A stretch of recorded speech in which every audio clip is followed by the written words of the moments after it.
तब दूसरे दिन नॉर्मल होके जो है वो जी पाए। मन में सुकून हुआ कि हमने एक कुछ न कुछ गलत काम का हमने अभिव्यक्ति उसको उचित दंड दे दिया उसको। सपने से आदमी की काम है, क्रोध है कितनों के अंदर, गुस्सा होती है, सपने होते हैं।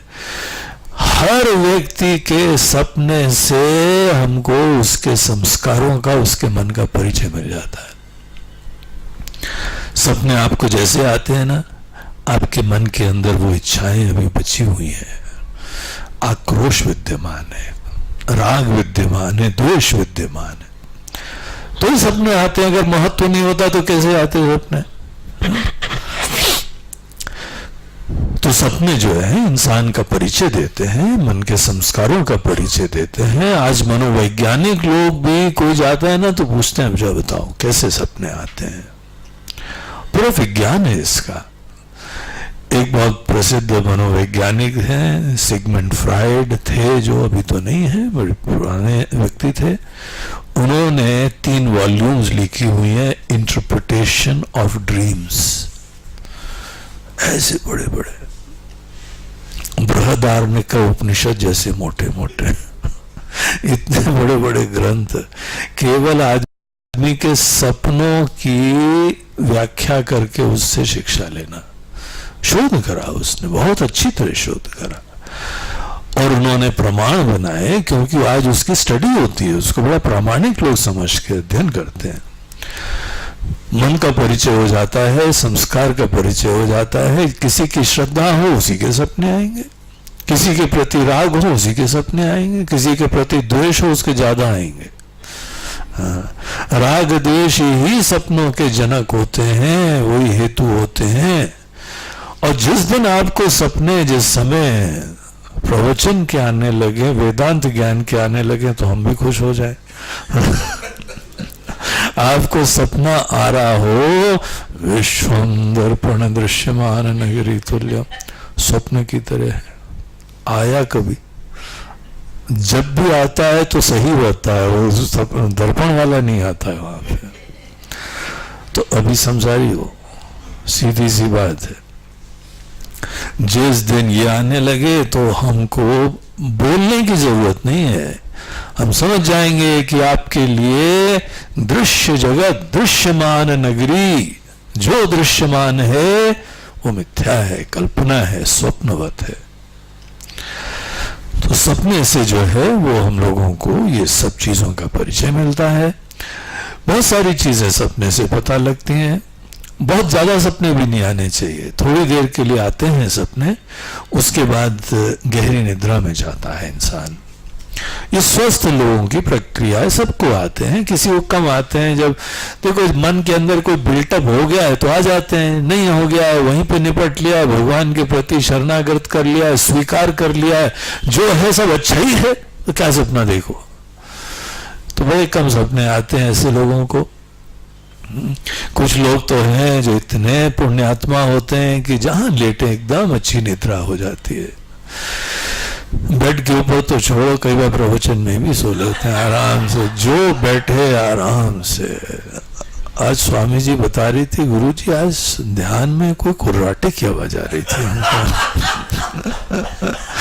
हमने बोला कि कुर्राटे की आवाज तो सो तो सकता नहीं हो व्यक्ति, हमको शंका है कि ऐसे ऐसे लोग आए हुए हैं कि वो सोएंगे, वो हमको विश्वास नहीं है।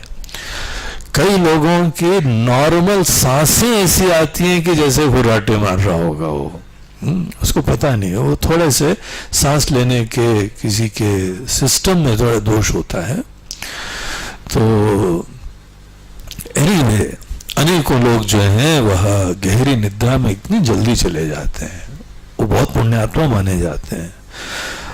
लेकिन हाँ ठीक है, आपके जीवन में कोई जुनून हो, कोई लक्ष्य हो, कोई उत्साह हो, कोई उमंग हो, और कुछ भावना अगर बची रहती है तो सपने आए, उसमें कोई बहुत दोष नहीं होता है। बहुत ज्यादा खींचने नहीं चाहिए, रात भर करवटें बदलते रहो ऐसा नहीं होना चाहिए। गहरी निद्रा में जरूर जाना चाहिए, और उसके लिए आदमी भगवान के प्रति शरणागत रहे, सब छोड़ के। और थोड़ी थकावट भी होनी चाहिए, शारीरिक थकावट हो और शरणागति हो तो आदमी जल्दी अच्छी निद्रा को प्राप्त करता है। उसके बावजूद अगर कोई रोग हो तो फिर डॉक्टर्स को, वैद्यों को दिखा के फिर आदमी को उपचार करना चाहिए, लेकिन वो अस्वस्थ स्थिति है, रोगी की स्थिति है, वो अच्छा नहीं है। अच्छी निद्रा लेनी चाहिए। भगवान कृष्ण तो गीता में बोलते हैं युक्ताहार विहारस्य युक्त स्वप्नावबोधस्य, बैलेंस रखो, जगने और सपने का और सोने का बैलेंस होना चाहिए। बहुत ज्यादा ये मत मन के अंदर सोचो कि कम ही सोना चाहिए, ऐसा नहीं है, ठीक से सो। अगर अच्छी तरह तुम सो लोगे ना तो क्लास में फिर क्या सोओगे, है ना, फिर तो जगे रहोगे ना, जीवन में सब हर कामों में जगे रहोगे। इसीलिए खूब अच्छी तरह से शरीर की मन की जरूरत होती है और भगवान की बनाई व्यवस्था होती है, ठीक से सब लोग सो, अच्छी व्यवस्था रखो। इसीलिए आदमी अपने घर को सुरक्षित करता है, बेडरूम को लॉक करता है और सब सुरक्षित होके सोना चाहिए। सोने के बहुत लाभ होते हैं, लेकिन यहाँ पे आचार्य बोलते हैं कि सोने का, निद्रा का एक बहुत बड़ी शिक्षा होती है। और वो शिक्षा क्या है कि सृष्टि आपकी दृष्टि के ऊपर निर्भर होती है। तुम्हारे जीवन का पासा पलट जाए अगर तुम इस बात को दिमाग में बैठा लोगे। तुम कल्पना नहीं कर सकते हो कि इसका कितना दूरगामी प्रभाव पड़ता है। हमारी ये जो सोच है कि दुनिया है इसलिए हम देख रहे हैं, इसमें हमको लगता है कि हमको कोई नचा रहा है, यहां कोई चला रहा है हमको। और कोई अगर यहां मुसीबत हो रही है तो भगवान ने हमारे साथ क्यों करा ऐसा, जैसे भगवान चला रहे हैं। पूरे अनंत कोटि ब्रह्मांड नायक को जो एक कण की चिंता है उसमें षड्यंत्र कर रहे हैं तुम्हारे लिए भगवान, सैडिस्ट बन के तुम्हारे जीवन में पीड़ा उत्पन्न कर। अरे क्या यार तुम्हारा अस्तित्व है? सोचो जरा, कभी आंख उठा के आकाश में देखो, यहाँ इतने करोड़ों करोड़ों जो है अंतरिक्ष हैं और यहाँ पे इस पृथ्वी का ही अस्तित्व क्या है उसमें। और पृथ्वी के एक कोने में भारत देश है, उस कोने में इंदौर मध्य प्रदेश है, उस कोने में छोटी सी बिंदी नहीं रख सकते, इंदौर है वहां। और इंदौर के एक क्षेत्र में सुदामा नगर है, उस सुदामा नगर के एक क्षेत्र में बिंदी भी नहीं रख पा रहे, इतनी स्थिति हो गई है। वहां पे जो है वेदांत आश्रम है, वेदांत आश्रम के वहां एक कोने में हॉल में, कोने में एक जगह हम बैठे हुए हैं। बिंदी की बिंदी की बिंदी की बिंदी नहीं हो पा रही और भगवान हमारे लिए षड्यंत्र कर रहे हैं। क्या तुम सोच रहे?